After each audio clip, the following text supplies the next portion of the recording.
નમસ્કાર વિદ્યાર્થી મિત્રો, હું છું જયેશ જીવરાણી. સ્વાગત છે તમારું મેથેમેટિક્સની દુનિયામાં. લાસ્ટ લેક્ચરની અંદર આપણે સ્વાધ્યાય 1.2 પૂરું કરેલું હતું ગણ પ્રકરણની અંદર. હવે આગળ વધીએ. પછીનો ટોપિક જે છે એ છે ઉપગણ. બરાબર છે. જો ગણ એનો દરેકે દરેક સભ્ય ગણ બીનો પણ સભ્ય હોય તો એવા સંજોગોની અંદર આપણે કહીશું કે ગણ એ છે એ ગણ બીનો ઉપગણ છે અને તે સમયે ગણ બી છે એ ગણ એનો અધિગણ કહેવાય છે. બરાબર છે. સંકેત એના માટે આપણે આ રીતનો વાપરીએ છીએ. આનો અર્થ થશે ગણ એ છે ગણ બીનો ઉપગણ છે, એટલે કે ગણ એનો પ્રત્યેક સભ્ય ગણ બીનો સભ્ય છે. બરાબર છે. જો ગણ એ છે એની અંદર n જેટલા સભ્યો હોય તો કુલ બેની n ઘાત જેટલા ઉપગણ મળશે. એ આપણે હમણાં ઉદાહરણ દ્વારા જોઈએ અને સમજીએ. દાખલા તરીકે પ્રાકૃતિક સંખ્યા ગણ n, એની અંદર આપણને ખબર છે કે 1 2 3 એમ અનંત સુધીના સભ્યો હોવાના છે. પૂર્ણાંક સંખ્યાઓનો ગણ z, એમાં ઋણ પૂર્ણાંકો બધા આવી જશે, શૂન્ય આવી જશે, ધન પૂર્ણાંકો પણ બધા આવી જશે. તો અહીંયા જે કંઈ પણ સભ્યો છે એ બધા જ ગણ z ની અંદર પણ હોવાના જ. ગણ n નો પ્રત્યેક સભ્ય ગણ z નો સભ્ય છે તો આપણે લખી શકીએ કે n છે એ z નો ઉપગણ છે. આ જ પ્રમાણે z માં જે સભ્યો છે એ સમય સંખ્યા ગણ q ના સભ્યો હોવાના જ છે. તો એના માટે લખી શકીએ કે એ સમય સંખ્યા ગણ q નો ઉપગણ છે. q માં જે છે એ બધા વાસ્તવિક સંખ્યા ગણ r માં હોવાના જ છે. તો q જે છે એ r નો ઉપગણ છે. બરાબર છે. ચાલો એનાથી આગળ વધીએ. પછી જે છે એ છે ઘાત ગણ. કોઈ પણ ગણ માટે એના ઉપગણોને કોઈ એક ગણની અંદર લખીએ. સાદી ભાષામાં કહીએ તો ઉપગણોનો ગણ એટલે ઘાત ગણ, જેને અંગ્રેજીની અંદર આપણે કહીએ છીએ પાવર સેટ.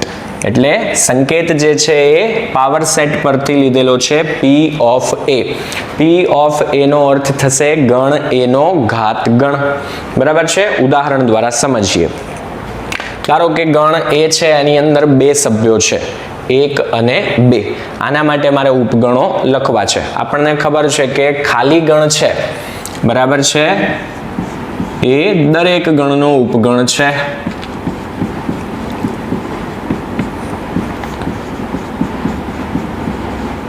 ચાલો, તો સૌથી પહેલો ઉપગણ આના માટે શું થશે?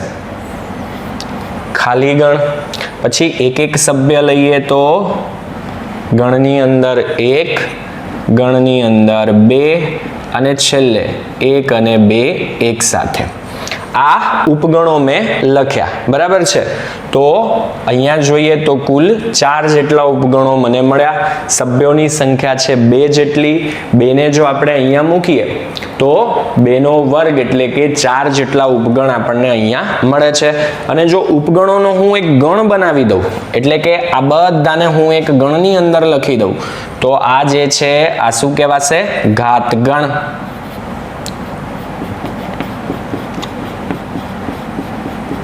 બરાબર છે.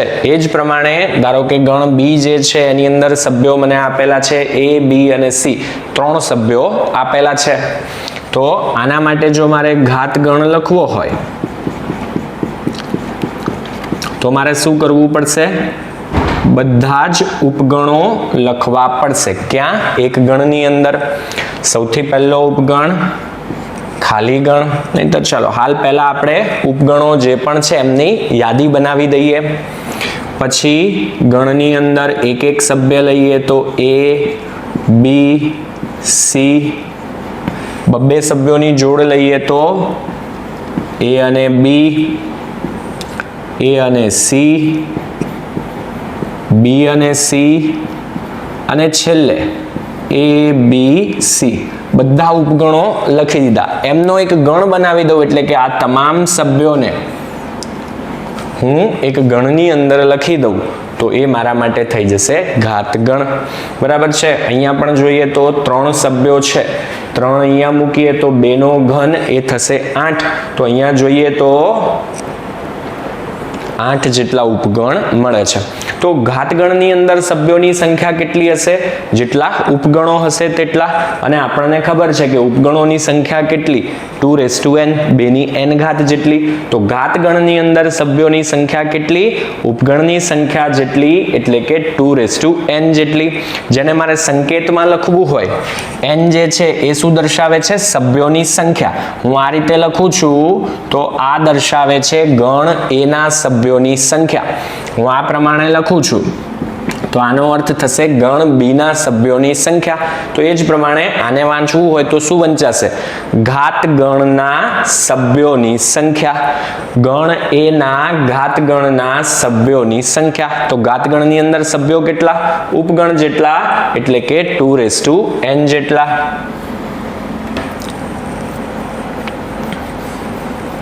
ચાલો હવે એનાથી આગળ વધીએ.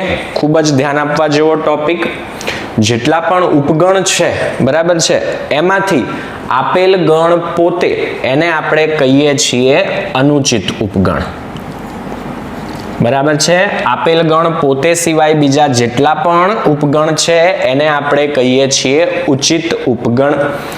અહીંયા પણ જો A, B અને C આપેલ ગણ પોતે લઈએ તો આ આપણા માટે થશે અનુચિત. એ સિવાયના બાકીના દરેકે દરેક ઉપગણ જે છે એને આપણે કહીશું ઉચિત ઉપગણ.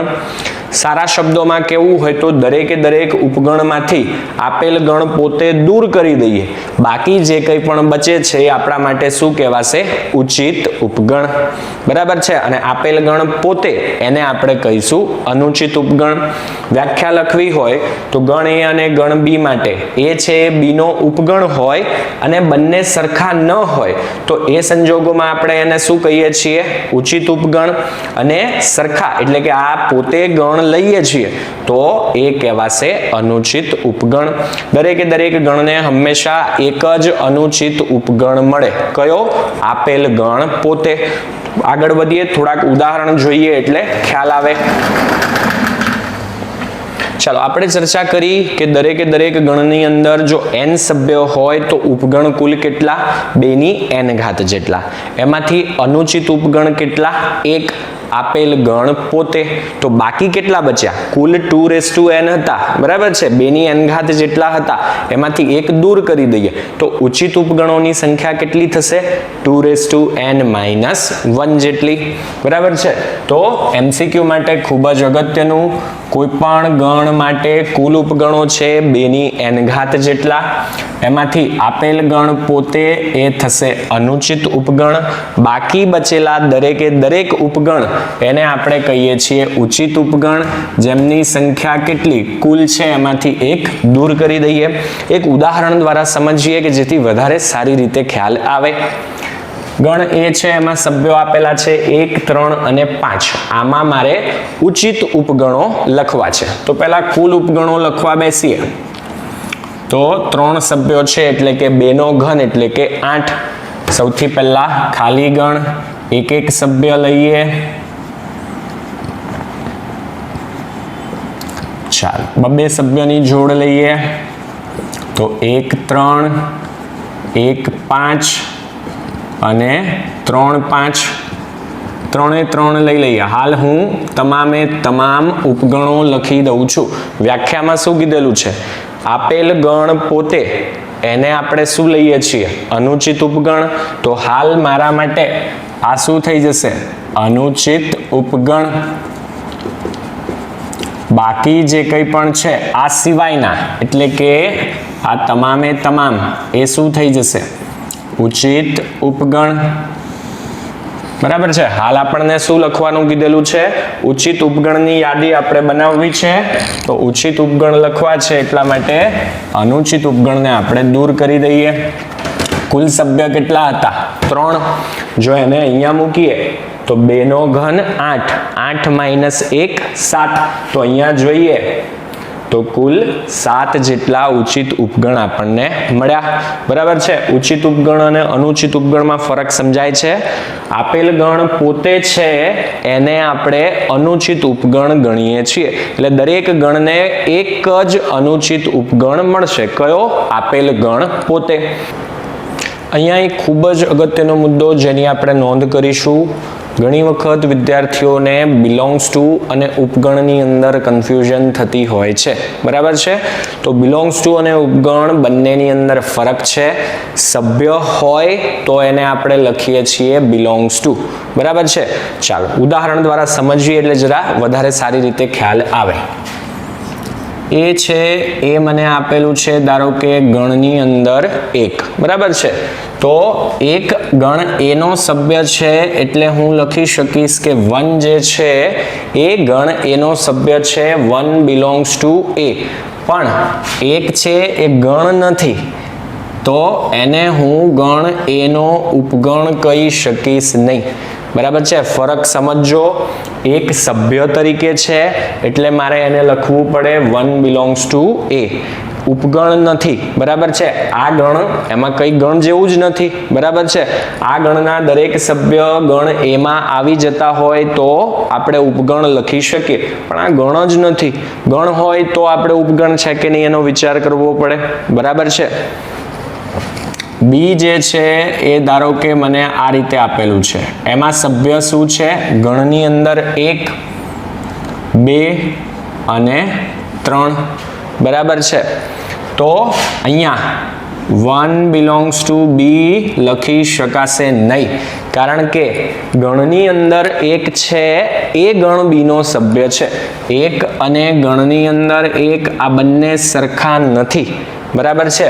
તો 1 અહીંયા સભ્ય તરીકે નથી. અહીંયા સભ્ય તરીકે કોણ છે? ગણની અંદર 1 એ ગણ બીનો સભ્ય છે, તો હું લખી શકું કે ગણની અંદર 1 બિલોંગ્સ ટુ બી. હવે વાત કરીએ આપણે ગણ સી કોઈ લઈ લઈએ. ચાલો ગણ સી જે છે એ ધારો કે છે 2, 3.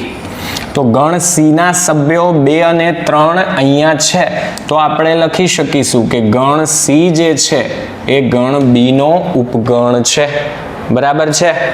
ખાસ ધ્યાન આપીશું, બિલોંગ્સ ટુ ની અંદર ખાસ કન્ફ્યુઝન થતી હોય છે આવા દાખલાઓની અંદર, બરાબર છે. તો ખાસ ધ્યાન આપીશું, ખાસ સમજીશું, બરાબર છે. ચાલો જરા ઝડપથી નોંધ કરી લઈએ, પછી આપણે સ્વાધ્યાય 1.3 શરૂ કરીએ.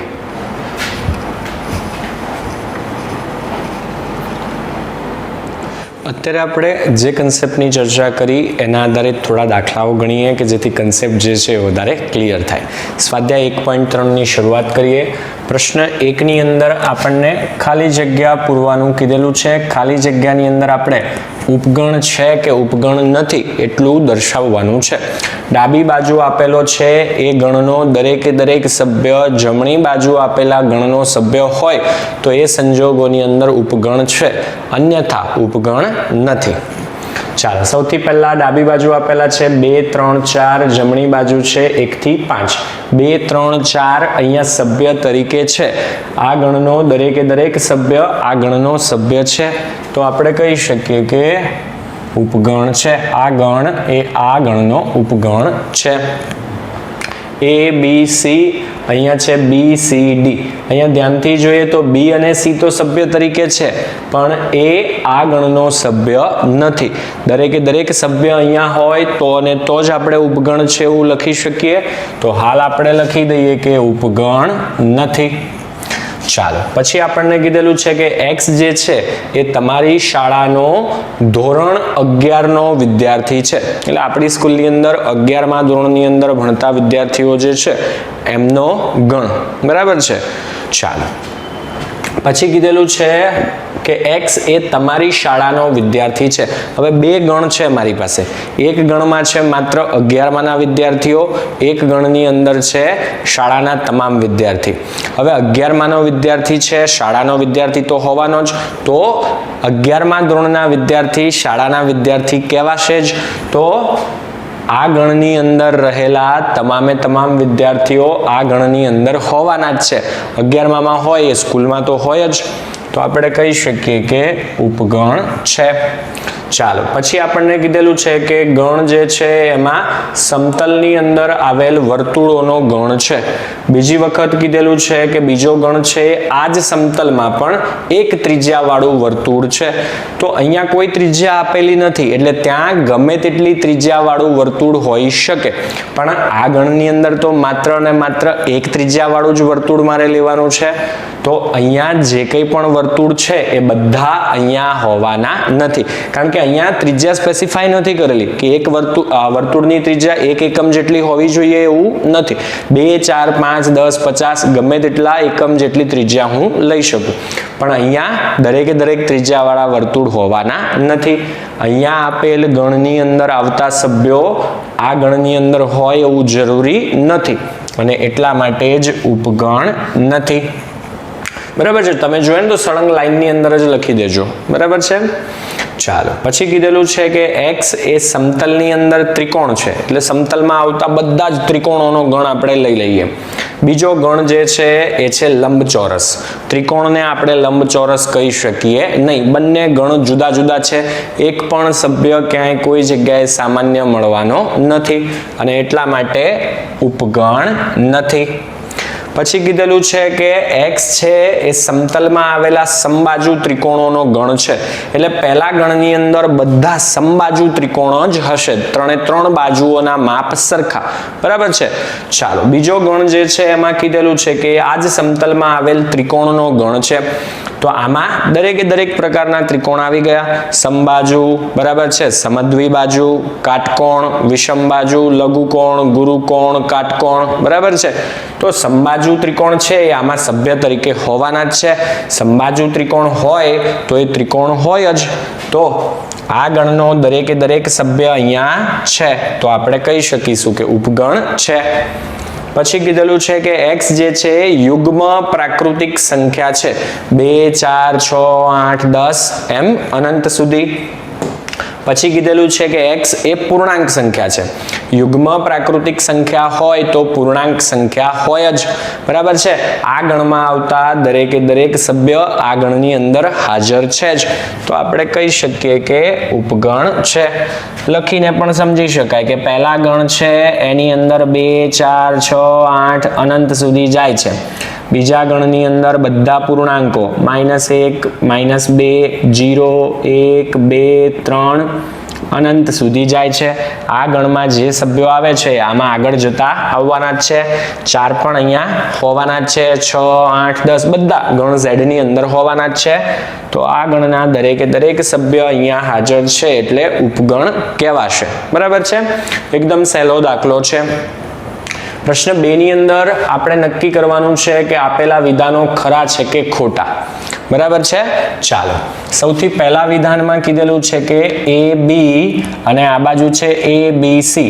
આ ગણનો ઉપગણ નથી, પણ ધ્યાનથી જોઈએ તો A અને B અહીંયા જે સભ્યો છે એ અહીંયા સભ્ય તરીકે છે જ, તો હકીકતે શું આવવું જોઈએ? અહીંયા ઉપગણ છે એવું આવવું જોઈએ, પણ આપણને શું આપેલું છે? ઉપગણ નથી. એટલા માટે વિધાન 1 જે છે એ ખોટું છે. સાચા માટે અહીંયા શું હોવું જોઈએ? ઉપગણ છે. ચાલો બીજામાં આપણને આપેલું છે ડાબી બાજુ ગણ છે એમાં સભ્ય છે A અને E. જમણી બાજુ જે ગણ છે એમાં સભ્ય આપેલા છે અંગ્રેજી મૂળાક્ષર પૈકીનો સ્વર. આપણને ખબર છે કે સ્વર એટલે કયા આવશે? A, E, I, O, U. તો અહીંયા જે ગણ છે એના દરેકે દરેક સભ્ય અહીંયા છે જ, વચ્ચે આવે ઉપગણ.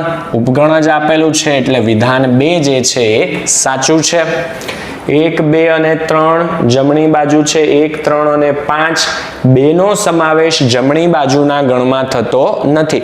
2 અહીંયા સભ્ય તરીકે નથી, એટલા માટે અહીંયા શું હોવું જોઈએ? ઉપગણ નથી. આપેલું છે શું? ઉપગણ છે, એટલા માટે આપેલ વિધાન ખોટું. સાચું બનાવવા માટે અહીંયા શું હોવું જોઈએ? ઉપગણ નથી. ચાલો અહીંયા ડાબી બાજુ આપેલું છે ગણની અંદર A, જમણી બાજુ છે A, B અને C. એ છે સભ્ય તરીકે છે જ. ડાબી બાજુમાં જે ગણ છે એમાં રહેલા તમામે તમામ સભ્યો જમણી બાજુના ગણમાં છે જ, તો આપેલ વિધાન સાચું છે. ગણની અંદર એ ખાસ ધ્યાન આપીશું વિદ્યાર્થી મિત્રો, ગણની અંદર a belongs to A B C. હવે બિલોંગ્સ ટુ હું ક્યારે લખી શકું? આ એક સભ્ય તરીકે હોય તો. જો મને અહીંયા ગણ આ રીતે આપેલો હોત, ગણની અંદર એ પછી બાકીના સભ્ય ગમે તે હોય, બી હોય, સી હોય કે એમને પણ આપણે ગણની અંદર લખી દઈએ. તો ગણની અંદર એ સભ્ય તરીકે હોય તો હું બિલોંગ્સ ટુ લખી શકું, પણ હાલ ગણની અંદર એ છે એ સભ્ય તરીકે નથી. આપણે અગાઉ ચર્ચા કરી એ પ્રમાણે ગણની અંદર એ અને માત્ર એ આ બંને સરખા નથી. બરાબર છે? ગણની અંદર એ અહીંયા સભ્ય તરીકે નથી, અહીંયા હોવું જોઈએ ડઝ નોટ બિલોંગ્સ ટુ. આપેલું છે બિલોંગ્સ ટુ, માટે આ વિધાન કેવું થશે? ખોટું.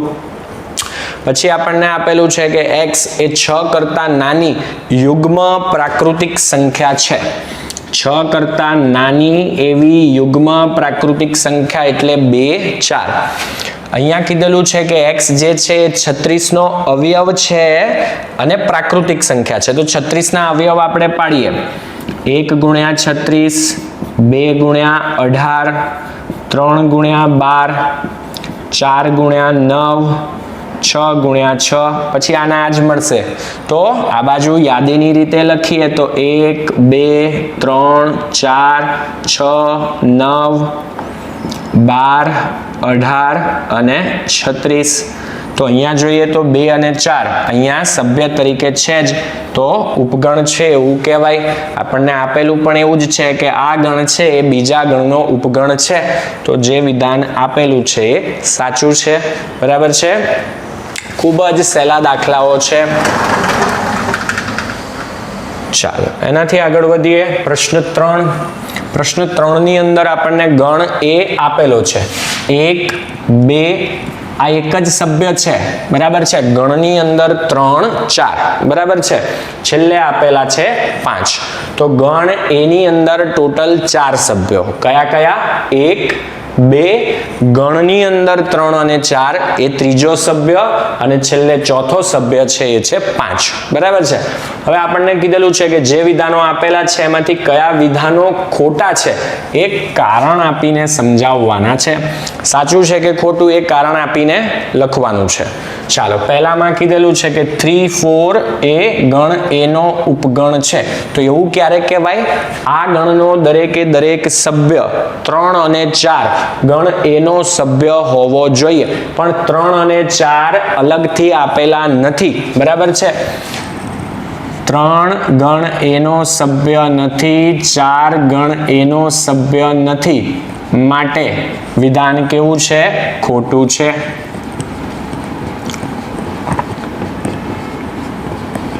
જો અહીંયા બિલોંગ્સ ટુ છે, બરાબર છે, તો બિલોંગ્સ ટુ નો અર્થ શું થશે? સભ્ય છે. તો આ પદ ગણ એની અંદર સભ્ય તરીકે હાજર છે, માટે આ વિધાન કેવું છે? સાચું છે. સાચું છે તો એમાં આપણે કઈ કારણ આપવાની જરૂર નથી. લખવું હોય તો લખી શકાય કે ગણની અંદર 3, 4 એ ગણ એનો સભ્ય છે.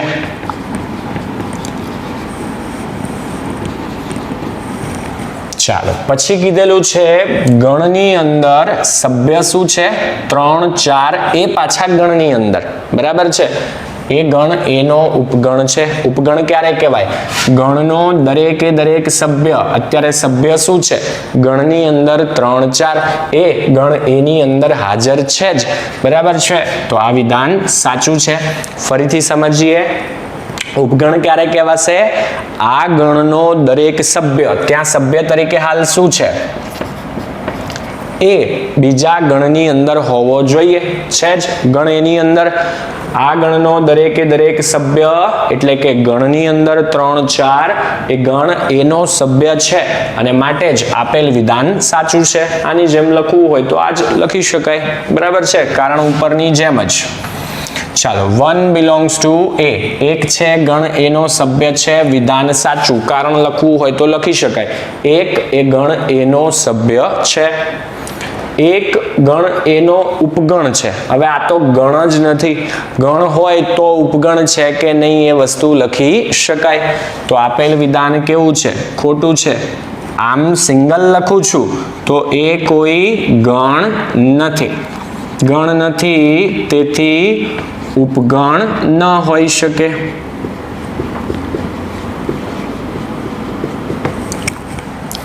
બરાબર છે. બિલોંગ્સ ટુ કહી શકાશે, સભ્ય છે પણ આ ગણ નથી. અહીંયા જો મને આ રીતે આપેલું હોત કે ગણની અંદર એક, તો આપણે લખી શક્યા હોત કે આપેલું વિધાન સાચું છે, પણ ગણ ન હોય તો એને આપણે ઉપગણ કહી શકતા નથી.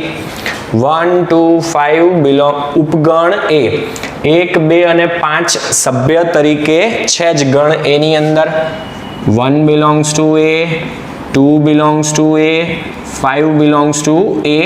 ત્રણે ત્રણ સભ્ય તરીકે છે જ, તો દરેકે દરેક સભ્ય આ ગણનો સભ્ય છે, માટે આપેલ વિધાન સાચું છે.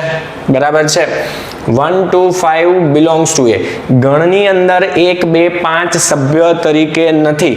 એક અલગથી સભ્ય તરીકે છે, 2 અલગથી સભ્ય તરીકે છે, 5 અલગથી સભ્ય તરીકે છે.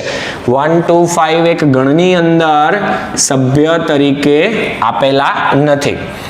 આને આપણે વિધાન ખોટું છે એવું કહીશું. શા માટે? 1 2 5 એ ગણ એનો સભ્ય નથી.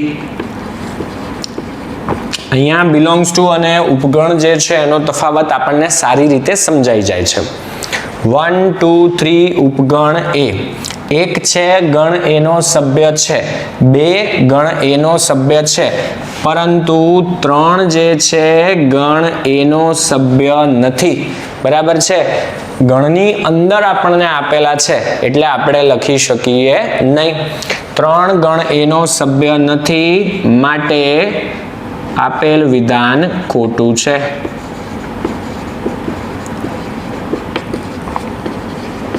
અહીંયા ગણની અંદર 3 4 એવું આપેલું હોત, 1 2 ગણની અંદર 3 આપેલું હોત ધારો કે, તો પણ કહેવાત નહીં. ગણની અંદર એકલા 3 આપણને સભ્ય તરીકે આપેલા નથી. જો મને આ રીતે આપેલું હોત તો આ ગણનો તમામે તમામ ઘટક 1 અહીંયા છે, 2 અહીંયા છે, ગણની અંદર 3 4 પણ અહીંયા છે, તો એવા સંજોગોની અંદર જ આપણે ઉપગણ લખી શક્યા હોત. બરાબર છે. ખાસ ધ્યાન આપીશું. ખાલી ગણ એટલે કે 5 belongs to A. ખાલી ગણ અહીંયા સભ્ય તરીકે નથી.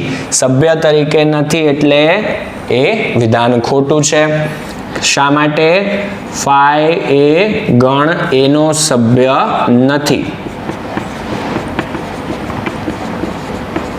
ઉપગણ કહી શકાય, સભ્ય નથી. ખાલી ગણ એ ગણ એનો ઉપગણ છે. આ તો સાર્વત્રિક સત્ય છે, સનાતન સત્ય છે. કોઈ પણ ગણનો ઉપગણ ખાલી ગણ તો હોવાનો જ. ગણની અંદર 5 એ ગણ એનો ઉપગણ છે. ખાસ ધ્યાન આપીશું. આવું આપણે ક્યારે કરી શકીએ? ડાબી બાજુ આપેલ ગણની અંદર જે સભ્ય છે એ ગણ એનો સભ્ય હોય તો અને તો જ આપણે લખી શકીએ. 5 એકલા હું લખું, ડાબી બાજુ આપેલો ગણ જે છે એમાં સભ્ય શું છે? 5. એને હું belongs to A લખી શકતો નથી. આપણે હમણાં જ જોયું વિધાન કેવું છે? ખોટું છે. 5 does not belongs to A. તેથી આપેલ વિધાન ખોટું છે. અહીંયા જે સભ્ય છે 5 એ ગણ એની અંદર ક્યાંય નથી. બરાબર છે. ખૂબ જ સહેલા દાખલા છે, ખૂબ જ ઈઝી કન્સેપ્ટ છે. બરાબર છે. જરા ઝડપથી આની નોંધ કરી લઈએ. સાથે સાથે આજે જે રીતના દાખલાઓ આપણે ગણ્યા છે એ રીતના થોડાક દાખલાઓ તમને હોમવર્કમાં આપું છું, જે તમારી સ્ક્રીન ઉપર તમને દેખાશે.